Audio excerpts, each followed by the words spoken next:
Hi friends, how are you అండి? Friends, చాలా రోజులైంది. డైరెక్ట్ టాపిక్ వెళ్తాను. టెట్కి ప్రిపేర్ అవుతాం, డిఎస్సికి ప్రిపేర్ అవుతాం, బ్యాంకింగ్ ప్రిపేర్ అవుతాం, లేదంటే ఆర్ఆర్బి ప్రిపేర్ అవుతాం. సంథింగ్ ఏదైనా కాంపిటేటివ్ ఎగ్జామ్ ప్రిపేర్ అయ్యేటప్పుడు ఖచ్చితంగా ప్రిపరేషన్ టైమింగు, ప్రిపరేషన్ ప్లానింగు ఇవన్నీ పక్క 100% అందులో తిరగలేదు. దాంతో మీకు ఏకీపిస్తున్నాను. ఇక మనకి ఎగ్జామ్ ప్రిపేర్ అయిపోయిన తర్వాత ఎగ్జామ్ హాల్లో 100%కి 99% పెర్ఫెక్ట్గా ఆన్సర్ పెట్టాలి. అది ఎవరి ఆలోచన ఏ విధంగా ఉంటుందో నేను చెప్తాను. ఎగ్జాంపుల్, తెలివైన వాడు ఆలోచన ఒకలా ఉంటుంది, అత్యంత తెలివైన వాడు ఆలోచన ఒకలా ఉంటుంది, మహామేధావి ఆలోచన ఒకలా ఉంటుంది. ఆ మహామేధావి ఆలోచన విధానం ఎలా ఉంటుందో నేను చెప్తాను. ఎగ్జాంపుల్ ఫ్రెండ్స్, ఇప్పుడు టెట్ కానివ్వండి, డిఎస్సి కానివ్వండి, మనం ప్రిపేర్ అవుతున్నాం, ఎగ్జామ్ హాల్లోకి వెళ్ళాం. ఇప్పటి వరకు మనం ప్రిపేర్ అయ్యింది, ప్లానింగ్ చేసుకుంది, మన 3 months 6 months 1 year అన్నీ మనం ప్రిపేర్ అయ్యాం. సబ్జెక్ట్ ఫుల్ఫిల్ అయిన తర్వాత కూడా ఏ ఒక్కరికి కూడా 100 బిట్స్ ఉంటే 100 బిట్స్ రావండి. మరి రానప్పుడు ఏం చెయ్యాలి? మనం చదివింది రాకపోవచ్చు, రాకపోవచ్చు. కానీ మహామేధావి ఆలోచన విధానం ఎలా ఉంటుందంటే ఒక 10 పాయింట్లు కరెక్ట్ క్యాచ్ చేయాలి. నేను చెప్పేది చాలా వెరీ మోస్ట్ ఇంపార్టెంట్ టాపిక్ అండి. దయచేసి స్కిప్ చేయకుండా చూడండి. ఈ 10 పాయింట్లు మీకు తెలిస్తే బిట్టు తెలియపోయినప్పుడు కూడా మనం కరెక్ట్ ఆన్సర్ పెట్టచ్చు. దానికి ఒక లాజిక్స్ ఉన్నాయి, అవి నేను చెప్తాను చూడండి. 10 పాయింట్లు. ఈ 10 పాయింట్ల మీద కంప్లీట్గా మైండ్ సెట్ కేటాయించండి. అంటే నేను చెప్పే 10 పాయింట్లోనే చాలా ఇంపార్టెంట్ పాయింట్లు ఏంటంటే, మెయిన్ ముఖ్యంగా మన ఆలోచన విధానం ఎలా ఉంది అనేది ఫస్ట్ మిమ్మల్ని మీరు రియలైజ్ అవ్వాలి. ఎగ్జామ్ హాల్లోకి వెళ్ళిన తర్వాత ప్రతి ఒక్క విద్యార్థి ఆలోచన విధానం ఎలా ఉంటుంది అనేది నేను క్షుణ్ణంగా పరిశీలించి అబ్జర్వ్ చేసి ఒక నిర్ధారణకు వచ్చిన తర్వాత ఈ వీడియో చేయడం జరుగుతుంది. ఈ వీడియో మీకు ముఖ్యంగా టెట్కి, డిఎస్సికి, ఏ కాంపిటేటివ్ ఎగ్జామ్కైనా బాగా ఉపయోగపడుతుంది. కాబట్టి ఈ 10 పాయింట్లు వివరించే ముందు కాస్తంత కాన్సన్ట్రేట్ చేయండి. ఓకే ఫ్రెండ్స్, ఇక్కడ ఈ 10 పాయింట్లు కొంచెం మైండ్ సెట్ దీని మీద కేటాయించండి. 10 పాయింట్లు మాకు తెలియదా అని కొందరు అనుకోవచ్చు. కొద్ది కాన్సన్ట్రేషన్ చేయండి. ఈ 10 పాయింట్లో ఫస్ట్ పాయింట్ చూడండి. క్వశ్చన్లో ఆన్సర్ని గుర్తించాలి. సార్, క్వశ్చన్లో ఆన్సర్ ఎలా గుర్తిస్తాం అంటే ఇక్కడ చూడండి, క్వశ్చన్లోనే ఎప్పుడు కూడా ఆన్సర్ ఒక లాజిక్ అనేది, ఒక హింట్ అనేది ఉంటుంది. చూడండి, లాజిక్ అలాగే హింట్ ఒకటి ఉంటుంది. నేను దీనికి మీకు ప్రతి దానికి ఇప్పుడు ఈ 10 పాయింట్లకి కూడా ఎగ్జాంపుల్స్ మన వాట్సాప్ గ్రూప్ ఉంది కదండి, వాట్సాప్ గ్రూప్ లో ప్రతి ఎగ్జాంపుల్స్ కూడా నేను చెప్తాను. వీటికి అంటే ప్రతి ఒక్క పాయింట్ కి ఎగ్జాంపుల్ చెప్తే బాగుంటుంది కదా సార్, మాకు ఇంకా క్లియర్ గా అర్థమవుతుందని కొందరు కామెంట్ రూపంలో తెలియజేస్తారు. డిస్క్రిప్షన్ లో వాట్సాప్ గ్రూప్ లింక్ ఉంది. వాట్సాప్ లో మాత్రం ఖచ్చితంగా ఈ 10 పాయింట్లకి ఎలా ఆలోచించి నువ్వు పెట్టగలగాలి. సబ్జెక్ట్ మనం చదివేశాం, కంప్లీట్ అయిపోయింది, అంతా అయిపోయింది. ఎగ్జామ్ హాల్లో నీ ఆలోచన విధానం ఎలా ఉంది, ఈ 10 పాయింట్లు కానీ తెలిస్తే 1% మాత్రమే మీరు రాంగ్ పెడతారు, 99% కరెక్ట్ ఆన్సర్ పెడతారు. ఎలా పెట్టించాలో నేను పెట్టేస్తాను ఇప్పుడు. ఓకే ఫ్రెండ్స్, ఇక్కడ మనకి ప్రతి దానికి ఎగ్జాంపుల్ చెప్పుకుంటూ వెళ్తే లెంత్ అవుతుంది, తర్వాత నెగిటివ్ కామెంట్స్ వస్తాయి. కాబట్టి వాట్సాప్ గ్రూప్ లో ఈ 10 పాయింట్లకి ప్రతి దానికి ఈచ్ వన్ ఆర్ 2 కన్ఫర్మ్ గా నేను ఎగ్జాంపుల్స్ నేను ఎక్స్ప్లెయిన్ చేస్తాను. ఓకేనా ఫ్రెండ్స్, రైట్, ఫాలో అవ్వండి. క్వశ్చన్ లో ఆన్సర్ గుర్తించాలి.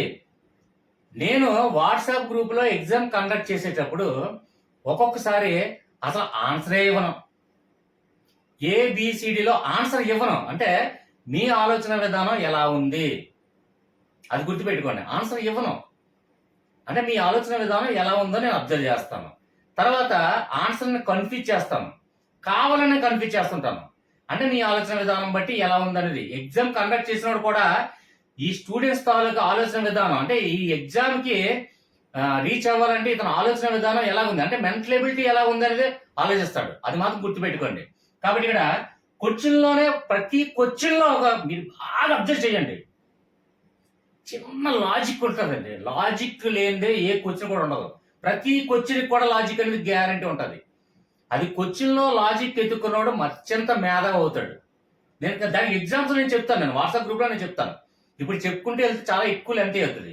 కాబట్టి ఇక్కడ అంటే లాజిక్ కానీ హింట్ కానీ ఒకటి ఉంటుంది. అంటే మనకి క్వశ్చన్ చూసిన వెంటనే మనకు ఖచ్చితంగా క్వశ్చన్ లో ఆహా సంథింగ్ ఇదనమాట హింటింగ్. నేను చెప్పిన వీడియోస్ అన్నిటి కూడా మీరు అబ్జర్వ్ చేస్తే ప్రతి దానికి ఏదో ఒక లాజిక్ పెడతాను నేను. అలాగే క్వశ్చన్ లో లాజిక్ నెతికితే హింట్ కానీ నెతికితే ఆన్సర్ని ఈజీగా మనం ఐడెంటిఫై చేయొచ్చు. ఇది ఫస్ట్ పాయింట్. దీనికి ఎగ్జాంపుల్ చెప్తాను ఫ్రెండ్స్. నేను ఖచ్చితంగా వాట్సాప్ గ్రూప్ లో ఈ 10 పాయింట్లు కూడా ఎగ్జాంపుల్ నేను చెప్తాను. నెక్స్ట్ పాయింట్ చూడండి, ఆన్సర్ లో క్వశ్చన్ ని గుర్తించగలగాలి. సార్ ఇది ఎలా సార్? ఎగ్జాంపుల్ అది కూడా నేను మన వాట్సాప్ గ్రూప్ లో నేను ఎక్స్ప్లెయిన్ చేస్తాను. ఆన్సర్ లేకుండా 4 ఆబ్జెక్టివ్ ఆన్సర్స్ నా కళ్ళ ముందు పెడితే దాని క్వశ్చన్ ని మ్యాక్సిమం 90% మనం క్వశ్చన్ చెప్పచ్చు ఆన్సర్స్ బట్టి, ఆబ్జెక్టివ్ ఆన్సర్ బట్టి. ఎగ్జాంపుల్ మనం మ్యాథ్స్ చేసేటప్పుడు ఇది మ్యాథ్స్ బాగా కమ్యూనికేట్ అవుతుంది. ఎందువల్ల అంటే మ్యాథ్స్ లో ఒక క్వశ్చన్కి ఒక సమ్మకి ఒక ఆన్సర్ ఉండదండి. మనం ఇచ్చినటువంటి ఆబ్జెక్ట్ లో ఉన్నటువంటి ఆన్సర్స్ బట్టే ఆ ప్రొసీజర్ అంటే మనం తీసుకెళ్తాం. అంటే ఎక్స్ వాల్యూ కనుక్కోవాలా, వై వాల్యూ కనుక్కోవాలా, లేదంటే ఎక్స్ ప్లస్ వై కనుక్కోవాలా, X plus Y whole square కనుక్కోవాలా, లేదంటే సైన్ లో తీసుకెళ్లాలా, లేదంటే కాస్ట్ లో తీసుకెళ్లాలా, స్క్వేర్ లో తీసుకెళ్లాలా, రూట్ లో తీసుకెళ్లాలా, లేదంటే ఫ్రాక్షన్ రూపంలో తీసుకెళ్లాలా, లేదంటే ఎల్సిఎం లో తీసుకెళ్లాలా, హెచ్సిఎఫ్ లో తీసుకెళ్లాలా. ఏ విధంగా తీసుకెళ్తే ఇది ఆన్సర్ కి మనం రీచ్ అవ్వగలం అంటే ఖచ్చితంగా ఆబ్జెక్టివ్ ఆన్సర్స్ బట్టే మ్యాథ్స్ సమ్ అనేది ప్రొసీజర్ మనం ఫాలో అవుతాం. రైట్? ఓకే. అదే విధంగా మనకి ఆన్సర్స్ లో క్వశ్చన్ ని గుర్తించగలగాలి. అంటే క్వశ్చన్ నాకు ఇవ్వద్దు, నేను ఎగ్జాంపుల్ చెప్తాను. క్వశ్చన్తో నాకు సంబంధం లేదు. క్వశ్చన్ నేను చూడను కూడా, కంటితో కూడా నేను చూడను. ఓన్లీ ఏబిసిడి నాకు ఆన్సర్స్ పెట్టండి. ఆన్సర్స్ బట్టి ఏం క్వశ్చన్ అడుగుతున్నాడు, ఏం క్వశ్చన్ అడగాలనుకుంటున్నాడు కూడా నేను ఎక్స్ప్లెయిన్ చేస్తాను. అది మీరు గుర్తించగలిగితే అత్యంత మేధావి అవుతారు. ఎగ్జామ్ హాల్లో టాప్ లో ఉంటారు. ఎంత చదివేవని కాదండి, ఎగ్జామ్ హాల్లో ఎంత తెలివిగా నువ్వు అటెంప్ట్ చేసావనేదే మోస్ట్ ఇంపార్టెంట్. కరెక్ట్ అంటారా? రైట్. దీనికి ప్రతి దానికి ఎగ్జాంపుల్ చెప్తాను ఫ్రెండ్స్. అయితే ఆన్సర్స్ లో క్వశ్చన్ ని గుర్తించగలగాలి. అంటే ఇచ్చినటువంటి ఏబిసిడి చూసిన వెంటనే మనకి ఏం అడుగుతున్నాడు, ఏం అడగాలని ఆశపడుతున్నాడు, ఏం ఆడడానికి ఇష్టపడుతున్నాడు, అసలు ఏంటి ఈ 4 ఆబ్జెక్టివ్ చూసినట్టే మనకు ఒక ఐడియా వస్తుంది. అంటే 4కి మధ్యలో కమ్యూనికేషన్ ఏంటి, రిలేటెడ్ కంటెంట్ ఏంటి, ఏం టాపిక్ మనకి ఇందులో ఇంక్లూడ్ చేశాడు, ఏం క్వశ్చన్ ఏర్పడుతుంది, ఏం క్వశ్చన్ జనరేట్ అవుతుంది, నువ్వు గ్రహించగలగాల. అత్యంత మేధావి చేసే సెకండ్ పాయింట్. నెక్స్ట్ పాయింట్, ఆన్సర్ని చూసి మనం కన్ఫ్యూజ్ అవుతున్నామా? ప్రతి ఒక్కరు మొన్న టెట్ డిస్క్వాలిఫై అయినాలు, డిఎస్సి డిస్క్వాలిఫై అయినాలు, అంటే డిఎస్సి అచీవ్ చేయలేకపోయిన వాళ్ళు చాలా మంది కన్ఫ్యూజన్ ఎక్కువైంది సార్. కన్ఫ్యూజన్ దేనికి సార్ కన్ఫ్యూజన్? దేనికి కన్ఫ్యూజన్? కన్ఫ్యూజన్ లో ఈ 10 పాయింట్లో ఇందులో మోస్ట్ ఇంపార్టెంట్ 2 పాయింట్లు ఉంటుంది. అందులో ఫస్ట్ పాయింట్, ఆన్సర్ని చూసి మనం కన్ఫ్యూజ్ అవుతున్నామా అంటే ఒక క్వశ్చన్ ఇచ్చాడు, అందులో ఏబిసిడి ఇచ్చాడు. అందులోనే మనకి ఇలా క్వశ్చన్ చూసినట్టే మనకి 2 కాదని ఫిల్టర్ చేసేసుకుంటాం ఆటోమేటిక్గా. ఈ 2 కాదు, ఈ 2 అసలు సమస్య లేదు, ఓకే ఈ రెండిట్లో కన్ఫ్యూజన్ ఉంది, ఏంటబ్బా కన్ఫ్యూజన్ అని ఎక్కువ ఆలోచిస్తాం. ఆలోచించినప్పుడు ఒకటి ఆలోచించండి, మనం కన్ఫ్యూజ్ అవుతున్నామా అని ఆలోచించండి. ఓకే, అంటే దానికి అర్థం ఏంటంటే మనం కన్ఫ్యూజ్ అవుతున్నామా, ఎగ్జామ్ కండక్ట్ చేసినాడు, పేపర్ కండక్ట్ చేసినాడు కన్ఫ్యూజ్ చేస్తున్నాడా అని తేడా తెలియాలి నీకు. తెలిస్తేనే కన్ఫ్యూజన్ అంటే ఏంటంటే నువ్వు కరెక్ట్ పెట్టగలవు. మనం కన్ఫ్యూజ్ అయిన దాంట్లో ఒక పాయింట్ ఉంది, ఎగ్జామ్ పేపర్ కండక్ట్ చేసేవాడు కన్ఫ్యూజ్ చేస్తాడు. అంటే నేను ఎగ్జాంపుల్, నేను వాట్సాప్ గ్రూప్లో నేను ఒక బిట్ పోల్ చేశాను. పోల్ చేసినప్పుడు మిమ్మల్ని కన్ఫ్యూజ్ చేయడానికి నేను క్వశ్చన్ అడుగుతాను. నెక్స్ట్ ఇంకోటి ఏంటంటే నేను కన్ఫ్యూజ్ చేయడానికి ఒక క్వశ్చన్ అడుగుతాను. అంటే నేను మిమ్మల్ని కన్ఫ్యూజ్ చేస్తానా, మిమ్మల్ని మీరు కన్ఫ్యూజ్ అవుతున్నారా? ఈ రెండింటికి తేడా ఉందండి, అది తెలుసుకోవాలి ముందు. మనం కన్ఫ్యూజ్ అవుతాం అంటే మనం ప్రిపేర్ అవుతున్నాం, ఇది ఎక్కడో చూసాం, ఏదో చేసాం, ఇది ఎక్కడో మనం ఎక్కడో పోలింగ్లో పార్టిసిపేట్ చేసాం, లేదంటే సమ్ పర్సన్ తో డిస్కస్ చేసాం, లేదంటే ఒక కోచింగ్ ఇన్స్టిట్యూట్ లో ఇది విన్నాం, ఒకసారి నాకు ఎక్స్ప్లెయిన్ చేశారు, ఇది కన్ఫ్యూజన్ ఉందా అంటే మనం కన్ఫ్యూజ్ అవుతున్నామా లేదా అని ఒక పాయింట్ క్యాచ్ చేయండి. దానికి ఎగ్జాంపుల్ కూడా నేను చెప్తాను. తర్వాత నెక్స్ట్ పాయింట్, ఆన్సర్ చూశాక మనల్ని కన్ఫ్యూజ్ చేస్తున్నాడా అది గమనించాలి. ఎగ్జాంపుల్ నేను ఒక పాయింట్ చెప్తాను చూడండి. నిన్న కాక మొన్న అనుకుంటాను, బిఫోర్ యస్టర్డే అనుకుంటాను, ఒక క్వశ్చన్ అడిగానండి. తాలిబాన్లో తాలిబ్ అంటే అర్థం ఏమిటి అని అడిగిన ఒక క్వశ్చన్. అది ఆ క్వశ్చన్ అడగడానికి గల రీజన్ ఏంటంటే 3 ఆప్షన్స్ నేను ఏమి ఇచ్చానంటే, ఇప్పుడు ఎగ్జాంపుల్ తాలిబాన్లు అంటే ఇప్పుడు 10th క్లాస్ బేసిక్ వాడికి తాలిబ్ అంటే అర్థం ఏంటి, డిగ్రీకి గ్రాడ్యుయేషన్ మీద ఎగ్జామ్ రాసుకున్న వాడికి తాలిబ్ అంటే అర్థం ఏంటి అని పేపర్ వాడు మనకి ఇచ్చాడు. అక్కడ రెండింటికి చిన్న తేడా ఉందండి. అదేంటనేది నేను చెప్తాను చూడండి. తాలిబాన్లు అనేది మనం విన్నాం, ఆఫ్ఘనిస్తాన్లో తాలిబాన్లు ఉన్నారు. అక్కడ నేను 3 ఆబ్జెక్టివ్ ఇచ్చాను కదండి. ఏంటి? ఒకటి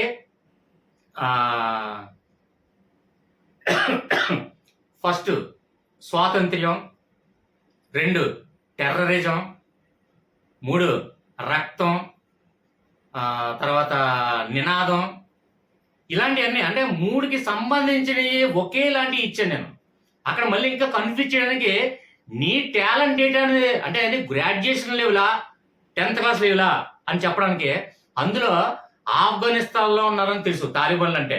తాలిబాన్లు అన్నా ఇక్కడ పాకిస్తాన్లో ఉన్నటువంటి టెర్రరిస్టులు అన్నా, ఈ తాలిబాన్లు అన్నా, నక్సలైట్లు అన్నా, తీవ్రవాదులు అన్నా, ఇలాంటి సందర్భంలో మాకు ఐడియా ఉంది.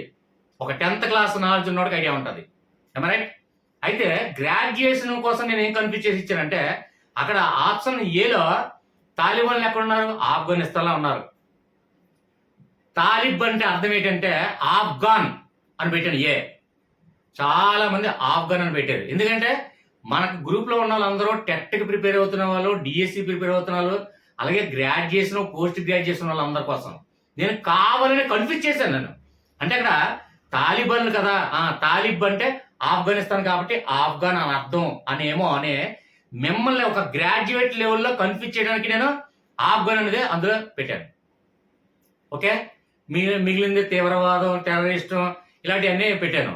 తర్వాత 4th వన్ ఏం పెట్టాను? విద్యార్థి అని పెట్టాను.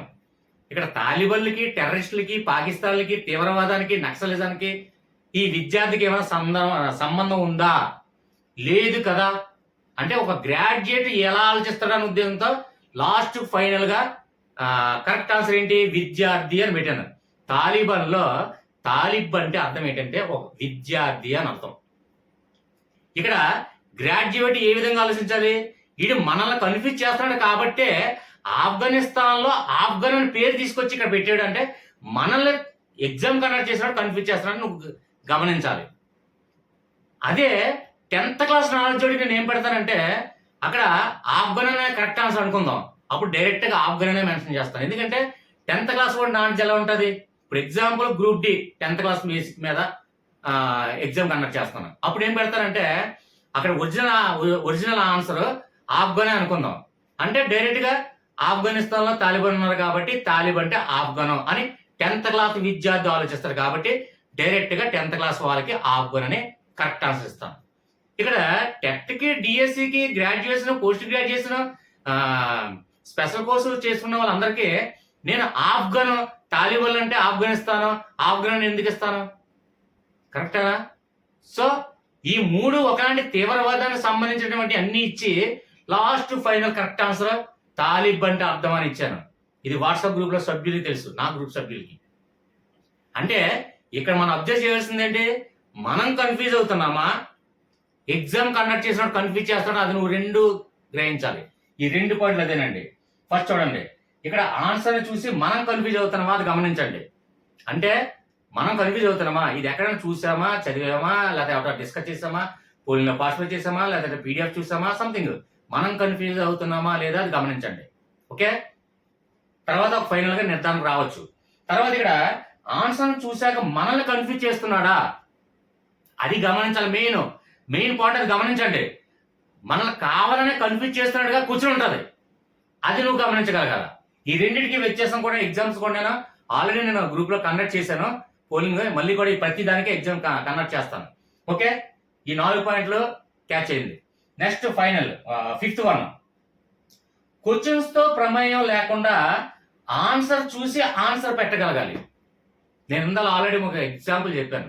క్వశ్చన్ నాకు సంబంధం లేదండి, క్వశ్చన్ నేను ఎప్పుడు చదవలేదు, చూడలేదు, ఎగ్జామ్ థియేటర్లోకి వెళ్ళాను ఎగ్జామ్ హాల్లో, ఆ క్వశ్చన్ నేను ఎప్పుడూ చూడలేదు. ఎందుకంటే ఏ మెటీరియల్లోని ఏ పీడిఎఫ్లోని ఎక్కడ నాకు కనిపించలేదు. అవుట్ ఆఫ్ నాలెడ్జ్ ఇచ్చాడు అనుకుందాం, ఎగ్జాంపుల్ అనుకుందాం. మ్యాక్సిమం టెట్ కానీ డిఎస్ కానీ అవుట్ ఆఫ్ నాలెడ్జ్ ఇవ్వరు. అవుట్ ఆఫ్ నాలెడ్జ్ ఇస్తే అది జనరల్ స్టడీస్ లోకి మాత్రమే, కరెంట్ అఫైర్స్ లోకి మాత్రమే వెళ్తుంది, గమనించండి అది.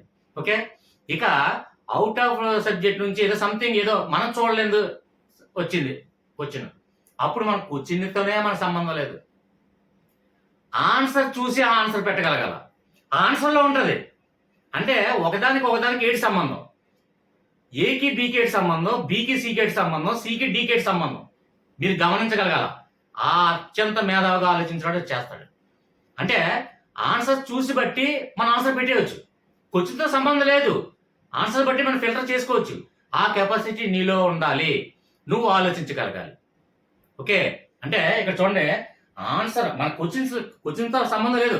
క్వశ్చన్ ఎప్పుడు మనం చూడలే, వినలేదు కూడా. క్వశ్చన్ ఒక టిపికల్ వర్డ్ వచ్చింది అంటే ఒక గ్రీక్ పదం వచ్చింది, ఒక లాటిన్ పదం వచ్చింది, ఒక ఫ్రెంచ్ వర్డ్ వచ్చింది, ఒక అమెరికన్ వర్డ్ వచ్చింది, సంథింగ్. ఆ వర్డ్ మనకు తెలియదు, మీనింగ్ తెలియదు. అప్పుడు ఏం చేయాలి? ఆన్సర్స్ ABCD చూసి ఆన్సర్ పెట్టగలగాల. అత్యంత మేధావి చేసే ఆలోచన విధానం అది. ఓకే రైట్, ఇక్కడ అర్థమైందని భావిస్తాను. అర్థం కాకపోతే మనకు వాట్సాప్ గ్రూప్ ఉంది, అలాగే కామెంట్స్ ఉన్నాయి. వాట్సాప్ గ్రూపులో నేను ఖచ్చితంగా ఎవరికి ఏ పాయింట్, ఏ సబ్జెక్ట్, ఏ కంటెంట్, ఏ టాపిక్ కావాలన్నా ఎక్స్ప్లెయిన్ చేస్తాను నేను.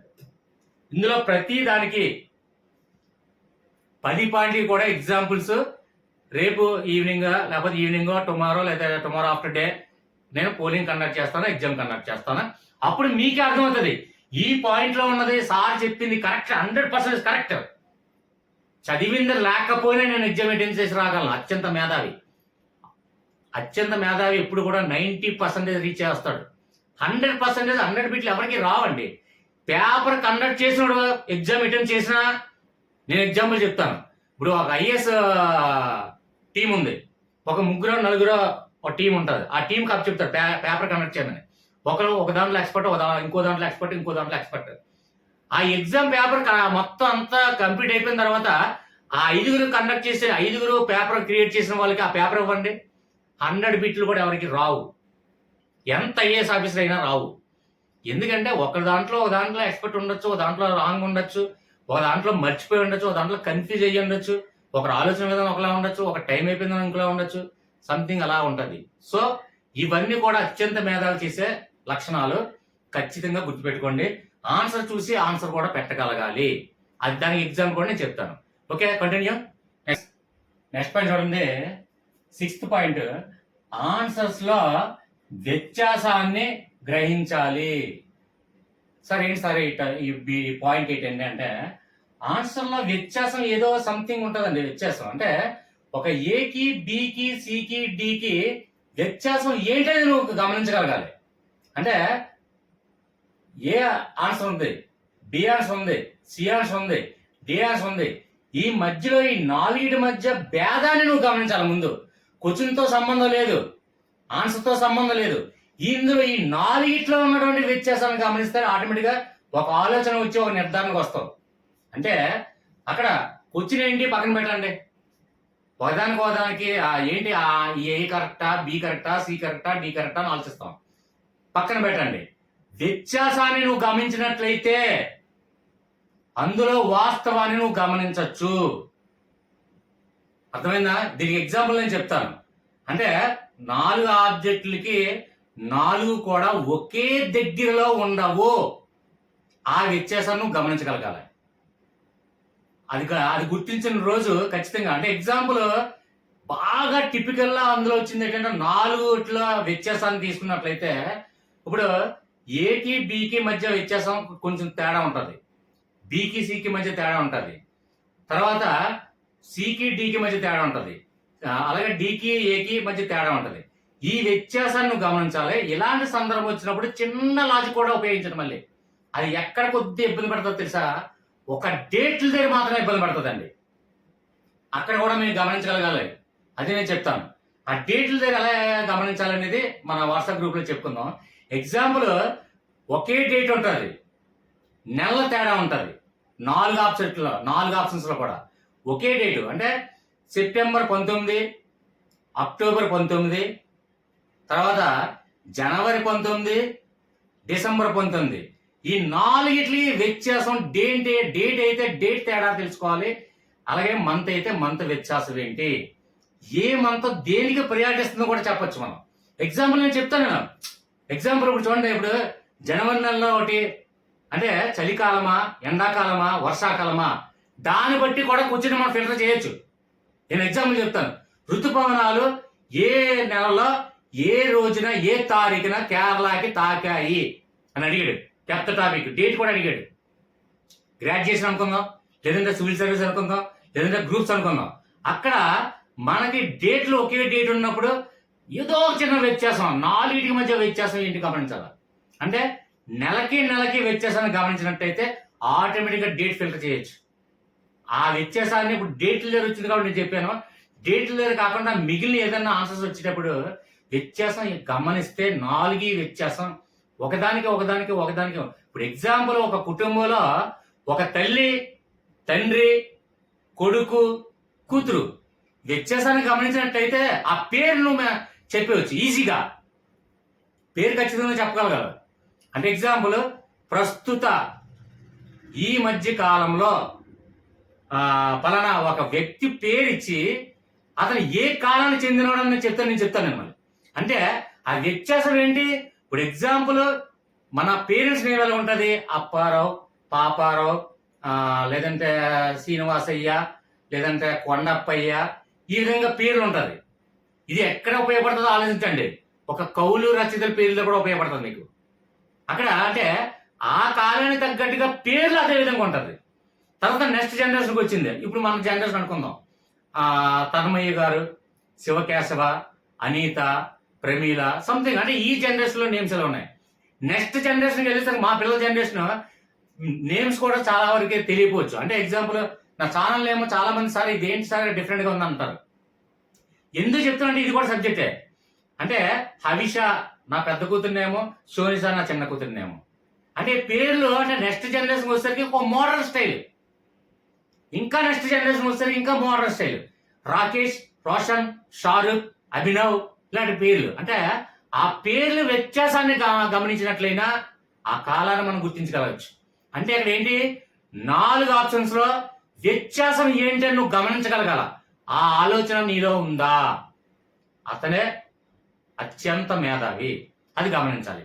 ఓకే, మీకు క్లియర్ గా నేను చెప్తాను. వాట్సాప్ గ్రూప్ లో నేను ప్రతి దానికి ఎగ్జాంపుల్ నేను చెప్తా. నెక్స్ట్ చూడండి, ఆన్సర్స్ లో రెండింటిని ఫిల్టర్ చేయగలగాలి. ఆన్సర్స్ మనకు తెలియదు, కొన్ని మనకు తెలియదు, 2 మనకు తెలుసు. అంటే ఏ మరియు బి మరియు సి మరియు డిలో 2 మనం ఫిల్టర్ చేయగలిగే కెపాసిటీ నీలో ఉందా? సబ్జెక్ట్ చదివినా చదవకపోయినా, వచ్చినా రాకపోయినా, రెండింటి వ్యత్యాసం ఒకే దగ్గరలో ఉంటుంది. ఎప్పుడన్నా అబ్జర్వ్ చేయండి. 4ట్లో 4 ఆన్సర్లు కూడా ఒకే దగ్గర కన్ఫ్యూజ్ చేయడానికి మ్యాక్సిమం ఏ కాంపిటేటివ్ కూడా ఇవ్వడం. మరీ డెప్త్ ఏదో ఒక బిట్టు 2 బిట్లు ఉంటే ఇవ్వచ్చు.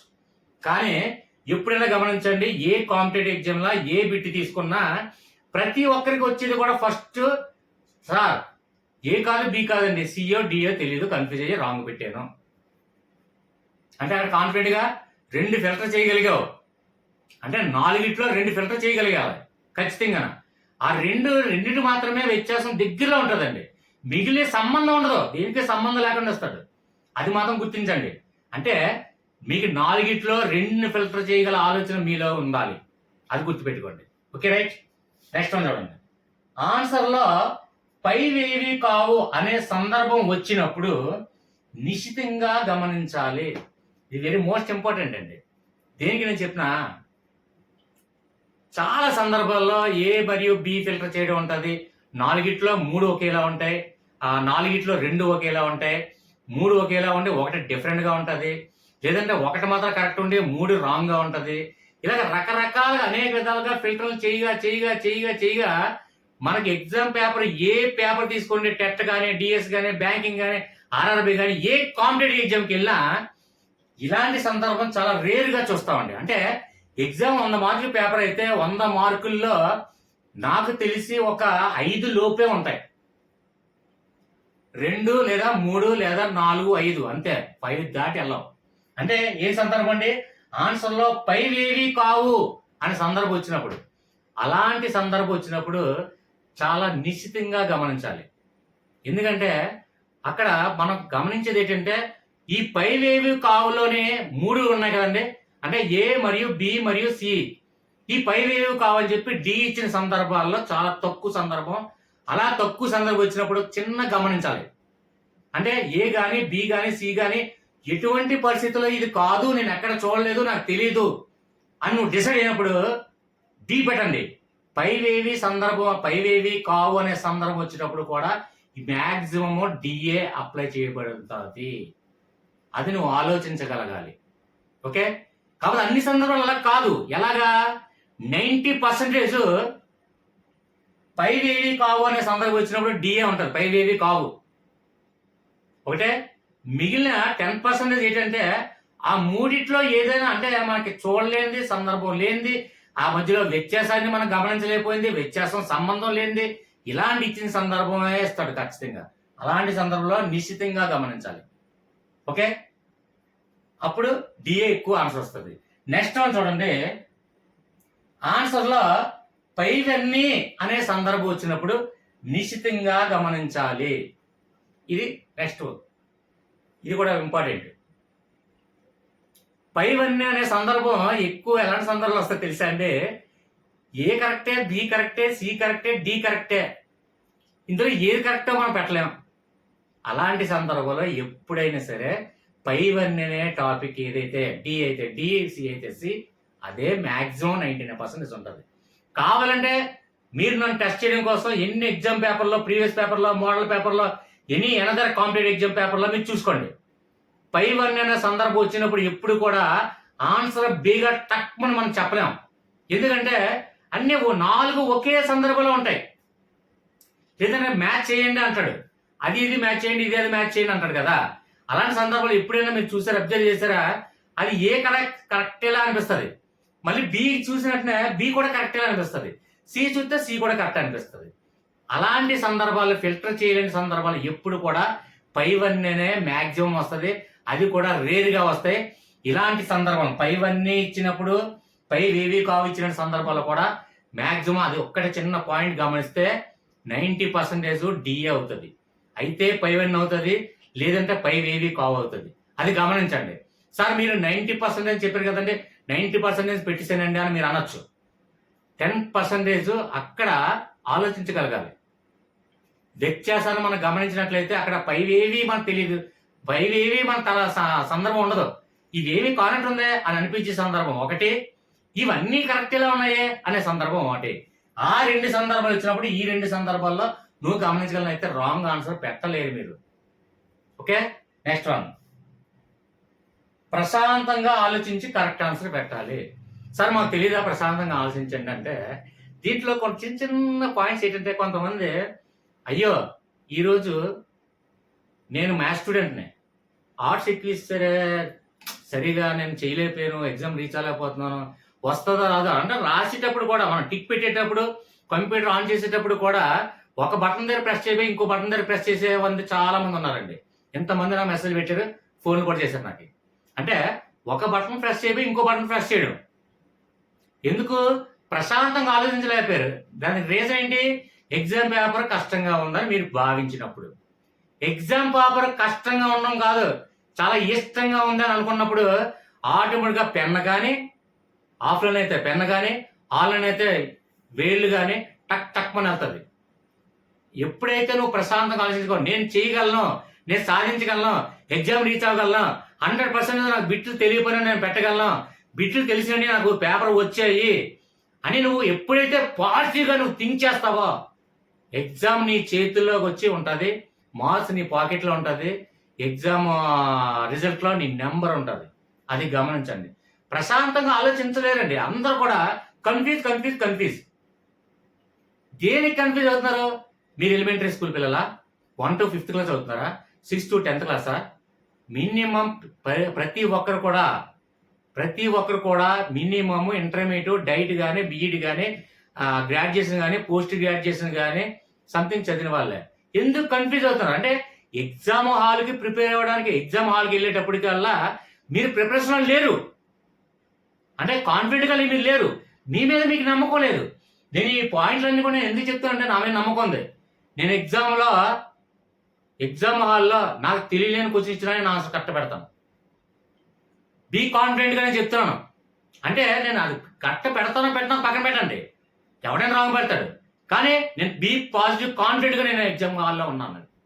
ఎగ్జామ్ హాల్లో నువ్వు వెళ్ళిన రోజు సక్సెస్ నీదే. నువ్వు ఎప్పుడైతే నువ్వు భయపడ్డావో ఆ రోజే నీ ఓటమే. ఎగ్జామ్ రిజల్ట్ రోజు ఓటమే కాదండి. ఎగ్జామ్ రిజల్ట్లో ఓటమైన కూడా ఎవరు బాధపడిన అవసరం లేదు. నేను చాలా మందికి నేను చెప్పాను. ఎందుకంటే ఎస్పెషల్లీ టెట్ కానివ్వండి, డిఎస్సి కానివ్వండి, ఏంటంటే ఈ రోజు పేపర్ ఇచ్చినోడికి రేపు పేపర్ ఇవ్వడు, రేపు పేపర్ ఇచ్చినోడికి ఎల్లుండి పేపర్ వేరే. మ్యాథ్స్ వచ్చినోడికి మ్యాథ్స్ పేపర్ రాదు, ఆర్ట్స్ వచ్చినోడికి ఆర్ట్స్ పేపర్ రాదు, ఆర్ట్స్ వచ్చినోడికి సైన్స్ పేపర్ రాదు, ఒక జిల్లాకు ఒక పేపర్ రాదు. ఇప్పుడు ఎగ్జాంపుల్ సెంట్రల్ గవర్నమెంట్ ఎగ్జామ్ ఏదైనా ఆన్లైన్లో త్రూఅవుట్ ఇండియా మొత్తం ఒక ఎగ్జామ్ కండక్ట్ పెట్టి ఒకే టైమింగ్ పెడితే ఎవరి టాలెంట్ ఏంటో తెలిసిపోద్ది. కానీ ఇక్కడ ఒక డిస్ట్రిక్ట్కి తక్కువ పోస్టులు, అక్కడ ఫిల్టరింగ్ అవుతుంది. ఒక డిస్ట్రిక్ట్కి ఎక్కువ పోస్టులు ఉన్నాయి, ఒక డిస్ట్రిక్ట్కి అప్లై చేసిన వాళ్ళు తక్కువ, ఒక డిస్ట్రిక్ట్కి అప్లై చేసిన వాళ్ళు ఎక్కువ. ఒక డిస్ట్రిక్ట్ పేపర్ ఆ రోజు పేపర్ ఈజీగా ఉంది, నెక్స్ట్ డే పేపర్ సులువుగా ఉంది. ఒకరోజు పేపర్ మ్యాథ్స్ ఎక్కువ ఇచ్చాడు, ఒకరోజు పేపర్ ఆర్ట్స్ ఎక్కువ ఇచ్చాడు, ఒకరోజు పేపర్ సైన్స్ ఎక్కువ ఇచ్చాడు. సో ఎవరిని మనం ఫిల్టర్ చేయగలం, ఎవరో తక్కువ కాదు. బైలక్ అదృష్టం కూడా ఉండాలి, ఆలోచించినటువంటి కెపాసిటీ ఉండాలి, బీ పాజిటివ్గా థింక్ చేయాలి.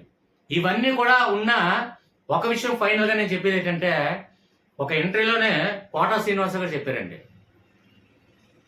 గుమ్మడిగా ఎంత టాలెంట్ ఉంటే సరిపోదు, ఆవగింజంత నుదుటి రాత అదృష్టం కూడా ఉండాలి అని ఒక కోటా శ్రీనివాస గారు చెప్పారు. ఎందుకంటే ఇది మీకు మనం మోటివేట్ చేయడానికి అనుకోండి. అంటే బీ పాజిటివ్గా ప్రిపేర్ అవ్వండి, డౌట్స్ ఉంటే నేనున్నాను.